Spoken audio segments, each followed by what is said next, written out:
All right. In Paradise, how you doing? Good. All right. We'll kick it off. Thanks for everybody waiting. Thank you all for joining us this week. I know it was a quick turnaround. Today we have Chris Buescher, driver of the number 17 Fastenal Ford Mustang for RFK Racing. Chris, going back to where you won your first Cup race in 2016, it was a foggy one, cut short. Kind of take us through those 80 minutes waiting and just sort of the emotion behind that victory.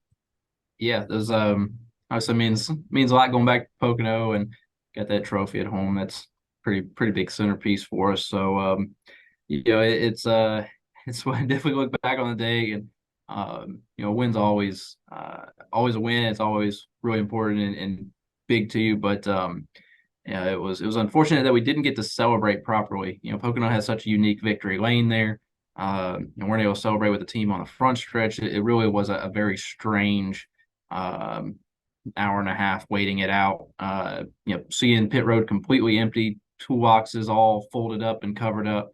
Uh, you know, half of the haulers were already out by the time we left victory lane. It was very strange to me, especially looking at radar. We knew it was over about an hour before it was actually called. So just a long day. It definitely made it to where having to take shelter in the alternate victory lane in the garages. Definitely a different experience, but still a big win in our rookie season. Put us in the playoffs, which was big for Front Row Motorsports and everybody that year. Had a lot of fun that season. So you go back to Pocono, it's just a track that's very unique.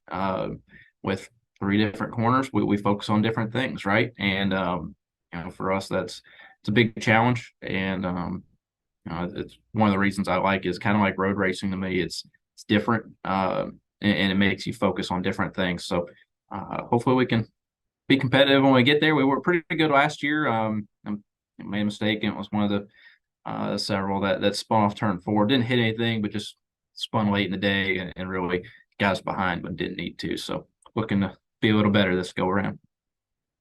Awesome. So we'll open it up to questions. Bob, why don't you kick us off? Yeah, Christopher, Chris, geez. Doesn't matter. I'm, I'm curious. After every race that if you don't win, now considering your point situation, are you looking and seeing if it's a new winner, and when it's somebody who's already won before, is there any part of you that like breathes a sigh of relief? Yeah, I guess I hate points racing. I hate it so I hate to sit there and think about what do we do about our point scenario during a race when you want to figure out how to win it and want to take that chance uh, and again the mindset of has always been if you go and have a successful weekend that's going to come with stage points, that's going to come with end of race points. It takes care of itself. That being said, we weren't quite good enough to capture stage points. And so, come down to the end of the race and get done flustered with one of the cautions and losing a bunch of spots under caution yet again for the third week in a row. And get done at the end of the race and kind of upset for other reasons. And then you look up and realize it is a repeat winner. So, yeah, in a way, it does help you get that little bit of side of that, uh, not in a different kind of hole as we head into these last handful of races. So, um, it's inevitable. We're going to have some new winners before we get to the playoffs. We just got to make sure it's one or two of them's us. And if both you and Brad make the playoffs, would you consider that a successful season, no matter what happens in the playoffs? No, no, not no matter what. I think that we're we're in a good spot in points and as of right now would be in the playoffs and that's one of the goals on the season, but um the goals were to win races, make the playoffs and drive through the playoffs and realizing that we've got some work to do to sit here and say that we'll be lifting a trophy in Phoenix. Like we're not quite there yet, but we're definitely making good progress. um but also understanding that we're not just trying to get there to to fill a spot. We need to be competitive to be able to get through it. Feel like when we look at the schedule, there's a lot of really good racetracks for us as an organization. Once we do get into the playoffs, and even ones that we look at right now heading into them, that we should be able to drive into the playoffs and work our way through it. So it's the long-winded answer for no. It's not a if we make the playoffs, check, we're good, everyone's happy with the season. Gotta stay working and be able to show something in the playoffs as well. Is there any sense of, man, we know if we can get to the playoffs, you won the Bristol night race last year. Like, if you can get there, you can do something in it. Yeah, and that's kind of what I was alluding to, right? Is we've got really good racetracks for us in the playoffs. So and coming up to them as well. So yeah, I mean, I'm of the mindset that if we can keep what we've been doing and be solid, obviously wanted to have a checkered flag by now, and surely would help a lot of our situation. We're just trying to win races and getting the points that come with that. Then when we get in the playoffs and everything resets, yes, so I look at the races that are there and definitely look at good opportunities for us to win a race in the playoffs as well. Thank you. You're welcome. We'll go to John Newby next. Thank you. Chris, I was wondering if you could shine some light on how, now that you're in your second full season with Brad, how that collaborative, how that relationship has grown, especially with you both, being above the cut line. Yeah, so right now it feels really good, right? Because you have a little bit of a warm fuzzy feeling on that side of things. But take away the cut line and everything coming up in the next couple of weeks and kind of take the season as a whole, we have been considerably more competitive this season every week. And it doesn't matter what kind of racetrack we're at. And to me, that's been a huge success story for us internally. And it's not, like I said, it's not completely there yet, but we're not talking about RFK only at super speedways, right? We're able to go to short tracks. We're able to go to super speedways, road courses. Our mile and a half cars have come a long way. We're competitive at a lot of different styles of racetracks right now. Looking for a little step yet to be even more competitive, but I think a lot of that comes down to the fact that a lot of what Brad's come over here and really instilled within these walls. It's been neat to see the people that have been at RFK, a decade longer than I have at this point, to see them excited and rejuvenated and really enjoying the progression that we've had over the last 18 months as well. So take all that into account. We're on a good upswing. We're in a good place. And I think we owe that to a lot of different things, but Brad has surely been a big part of it coming over, and have really been able to me personally, be able to lean into him on some of these different styles of racetracks where I've needed more help. And some of that super speedway racing and a little bit of how we go about it.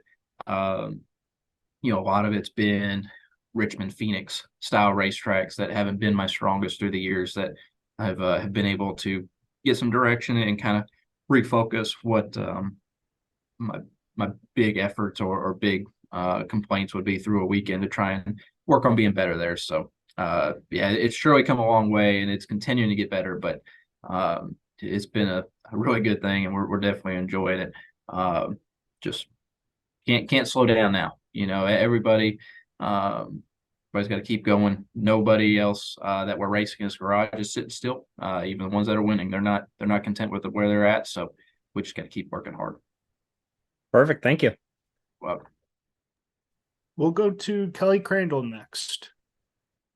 Thank you, Chris. Elton Sawyer said on SiriusXM that NASCAR is going to send out, in his words, a stern communication this week about drivers in all three series needing to clean up restarts. They haven't really been happy with people laying back, and just what we saw in the Xfinity race at New Hampshire. I don't know if you all have gotten that yet, but I did want to ask, what's been your thoughts? Has anything stood out on restarts lately in terms of people maybe getting a little sloppy and things needing to be cleaned up more? Yeah, I'm glad to hear that. I haven't gotten that communication yet, and I hadn't heard those rumblings, but it would surely be appreciated. I feel like it's been such a gray area through the years, and it seems like this conversation has to come up every year at some point that somebody started laying back more and setting up and dive bombing into turn one, and it's just creating um, it's creating messy restarts, and it's just not the sportsmanship that we're after. So yeah, I would surely appreciate that coming about and getting cleaned up.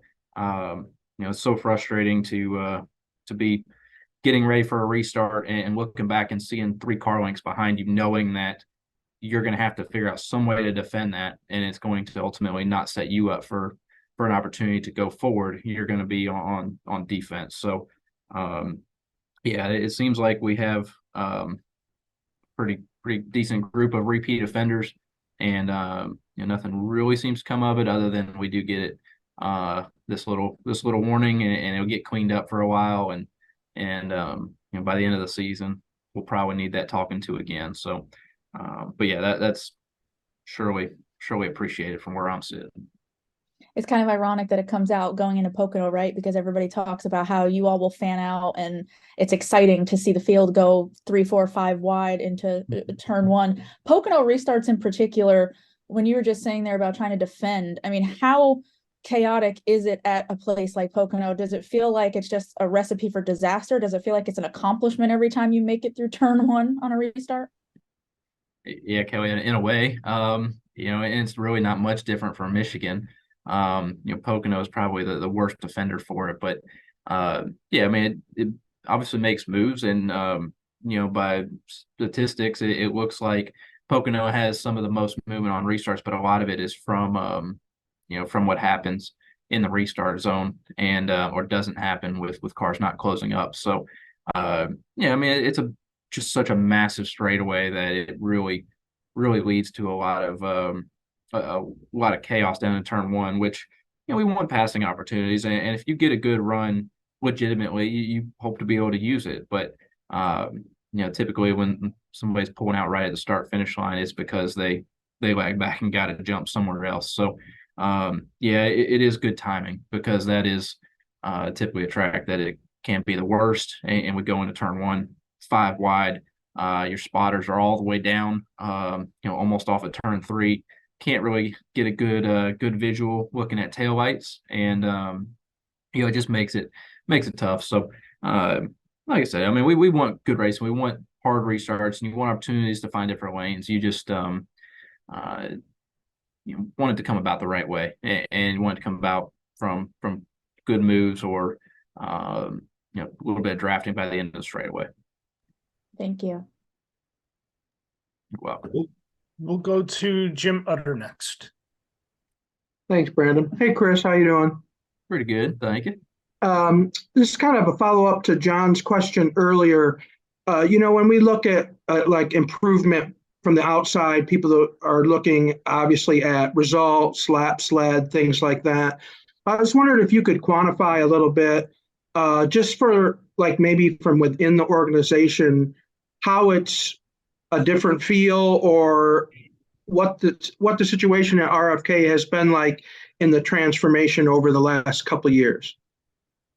Yeah, so we measure things a lot of the same ways, right? It's have we been a top 10 car by green flag average? Have we executed on pit road?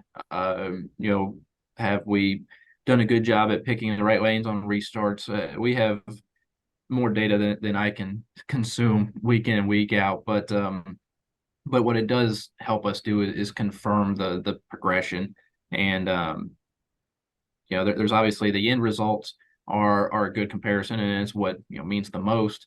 But also, we've had a lot of races too where we've been more competitive than we were in years past, and maybe not always getting the finish, but for the most part, finishing much better than where we have as well. So there's a very obvious kind of progress report for us that everybody can look at. We have 2 large boards one for each team in our shop that everybody can see at any point. Hangs right over our setup plates so that everyone knows we're not trying to hide anything. We're not trying to sugarcoat anything. That we are measuring our successes ourselves, and that's the only way to get better, is to understand where we're at and where we need to go. I would say that within the shop, I've been here, not quite consecutively, but 15 years essentially at RFK, and have seen this place at some of its ultimate highs, and I would say its ultimate low as well. So the upswing, and seeing the people that have been here much longer than me, seeing everybody's attitude and kind of a little extra bounce in their step, seeing the progress, seeing where we're heading, feeling like things are clicking, it means something to everybody, to the hundreds of people here. So it means a lot to me to be here and be working alongside Brad to kind of get that gradual swing and get it back heading in the right direction as well.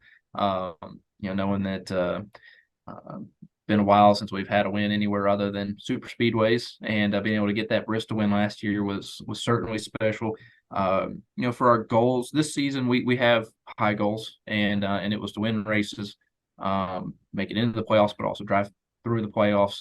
And we haven't met those yet, and we don't have a way to say yay or nay on in the playoffs or through them, but we don't have that checkered flag yet either. We've been close at times, but we have have a couple things that just need to be cleaned up. Some of it's execution, some of it I needed to make better decisions inside the race car. Sometimes we needed faster race cars. We're all working really hard in this massive team sport to figure it out. But there's an obvious energy in the shop, and very much insight into the fact that there's been massive progression in the last 18 months at this point. And you've mentioned a couple times about, kind of being pigeonholed in the past about super speedway racing. What does it feel? What's the feeling like as a competitor and as an organization to have that feeling, to have that change, with the sense that you go every week with an expectation that you want to win, of course, but also that you should be competitive? Yeah, I mean, it's a huge confidence booster. I used to laugh at some of the momentum talks in our sport early on, and now I mock myself for laughing, because it's a real thing, and I've seen it more than not now.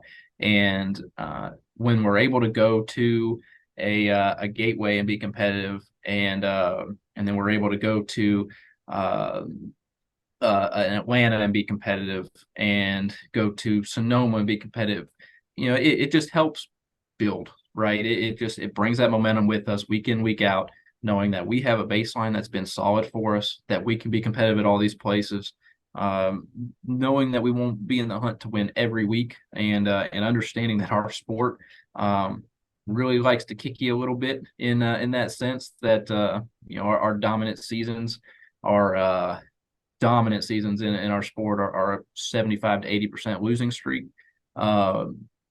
Knowing that we're capable of taking that momentum week in, week out, and knowing that we're in the hunt. So I mean, it's a momentum builder as much as anything, knowing that we don't have to get through a race and look 6 weeks ahead and say, this is the next one we have circled. We don't have anything circled as a specific race anymore. We are looking at every week as an opportunity for us to one, win races, or two, improve on the big progress that we've already made at that style of racetrack.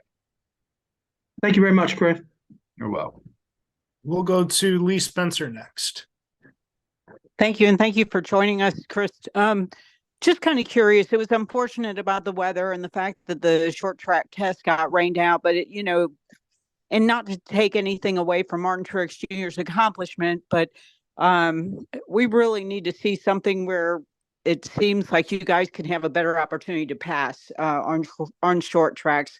Away from the restarts, you're just not really seeing that side by side that we were accustomed to seeing. And I'm curious, If you could, be king of NASCAR for the day, what are you looking for in the short track package, short of horsepower? Because, clearly every driver will ask for horsepower, but, what do we really, what is it missing? What are we lacking? Because our season finales had a track very similar to New Hampshire, short, flat, and I'm just kind of curious, what can we do to turn that package around? I wish I had all those answers. So the obvious one, and I'll say it just for the fact of saying it, is horsepower would be great. I don't know if taking shifting out of it helps it or not. I feel like it probably would. Martinsville comes back to mind when you talk about shifting. It recovers any mistake made. You just downshift and drive back away. And in my mind, I feel like that's where we've lost Martinsville in a pretty big way.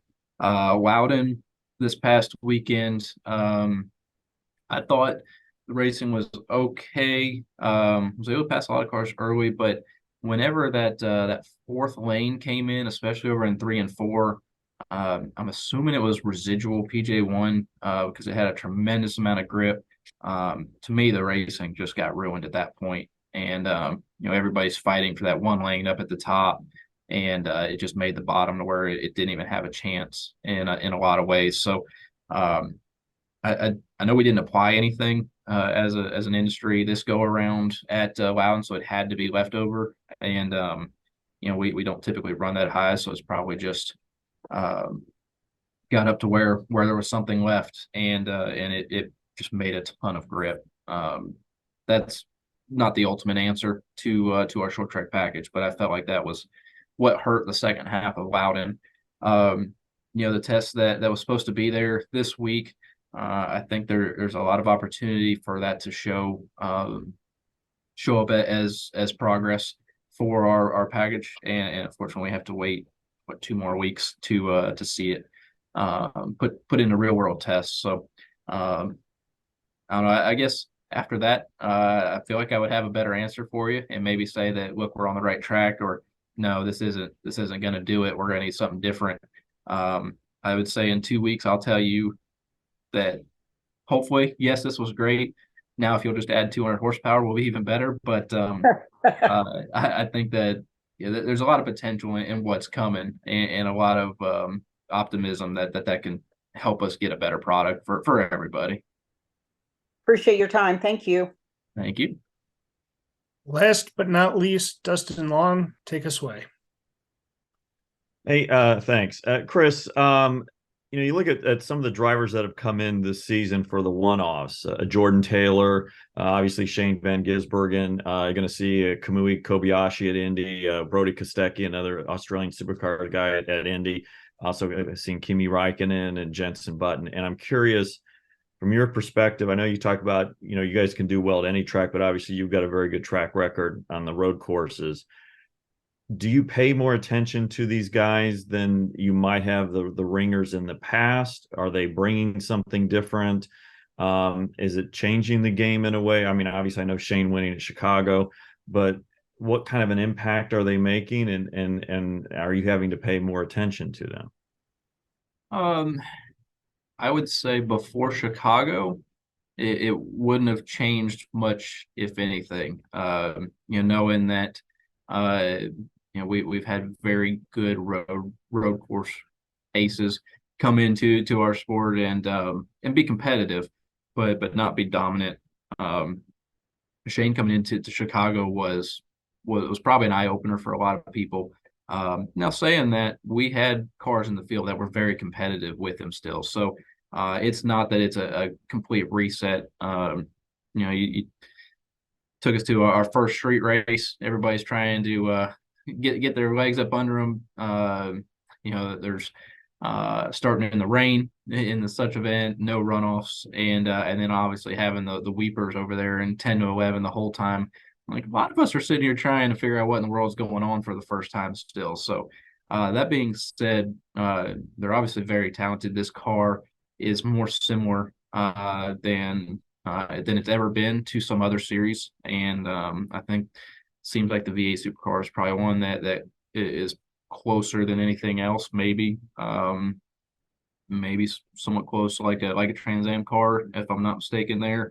The independent suspension, the braking, the the weight of our cars is obviously way up there as well. And I think that yeah, I mean, we got to pay attention because it is a big part, but it's also opportunity for us to learn as well. And we're going to keep working hard at it. And we've been very fast at different styles of road races, and we've been able to outrun some of the ringers coming in at a lot of different styles of racetracks. And I would argue that some of that's just our home field advantage at tracks that we've been to and know more. And we're going to keep after that. But we obviously, RFK as an organization was extremely fast at Indy last year. Neither of us got a checkered flag. Got a couple fire extinguishers to the face, but it's a track that we're very, very strong in. It had some two of our cars had top 3 lap times on the day. So we're looking at those places as good opportunities still, regardless of who's coming in and whose cars. You referenced learning opportunities when you get the opportunity to race with these guys. Obviously, much was made out of Shane and how he uses his feet, obviously having the foot cam there. Is that something that you can adjust to, or is that something that's so different to ask you to be at 10/10ths and changing something that's not something that can be done overnight or something that really makes sense to do? Or is that something you're trying? I'm not going to try that, no. And I'd say that we've done some actually a Ford sponsored event that of all the Ford drivers went to for several years in the past, and we'd go drive Mustang GTs out in Utah, and you had to do that. You had to heel toe clutch, and man, we all looked like fishes out of water. It was ugly. We had brake smoke and guys missing the brake pedal, taking off, blowing through corners. It was a whole nother world. Now, granted, none of the pedal assembly is set up quite as nice as real race cars, but it was sloppy when we tried to do that. And it's definitely not something that be working on from my standpoint. And I don't know their situation if in the V8 Supercars if they are required to do that. I know seems like a lot of guys that come from other series, that's just what they have to do, and so they continue to. And we don't have to in our cars. I don't know, just because it's different doesn't mean that was the key. Maybe it was just hard to really lean into a whole lot of data from that race, just with some of the issues we had as an industry there to be able to dissect a lot of it. But I think that I'm not about to change what I'm doing in a drastic way like that, but I will surely study and see what we can't try and tune in while we're at the racetrack for the weekend. And one last thing in regards, I know you referenced, and obviously Shane had a little bit more of an I guess, advantage, and then most of these other guys when they come up and race you guys because of the closer ties to the car, but also you used to street course racing, the conditions, and that was all new for you guys. What did you take away out of what Shane did? I know a lot was made of it. Was it as big as some people made? Was it bigger than what some people made? Or is there a middle ground in kind of having a realism to what he did and from your perspective? I would say I'm not going to take anything away from what he did. I'm not going to sit here and say we have to blow it up and change everything we do. He showed up to the racetrack and was extremely competitive and just short of dominated a weekend, right?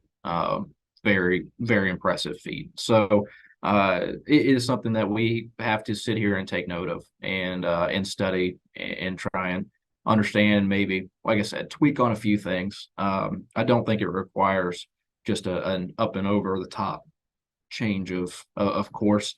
I think so. I think a decent amount of it comes from the fact that his experience level was higher in the environment. He was very good. He was very good, and I like I said, I want to make sure that it's not coming across. I don't want to take anything away from him because we were very impressed with what he was able to do that day. So it's just about learning from it and seeing if there's more carryover from that street course to other road courses, or if we don't feel like there will be as much as possible. Thank you. Appreciate it. You got it. Thanks for joining us today, Chris, and good luck this weekend. I appreciate it very much. We'll see y'all out there, and dry this time. Please just have a dry weekend, whatever y'all can do. All right, sounds good. See you Appreciate guys. it. Take it easy.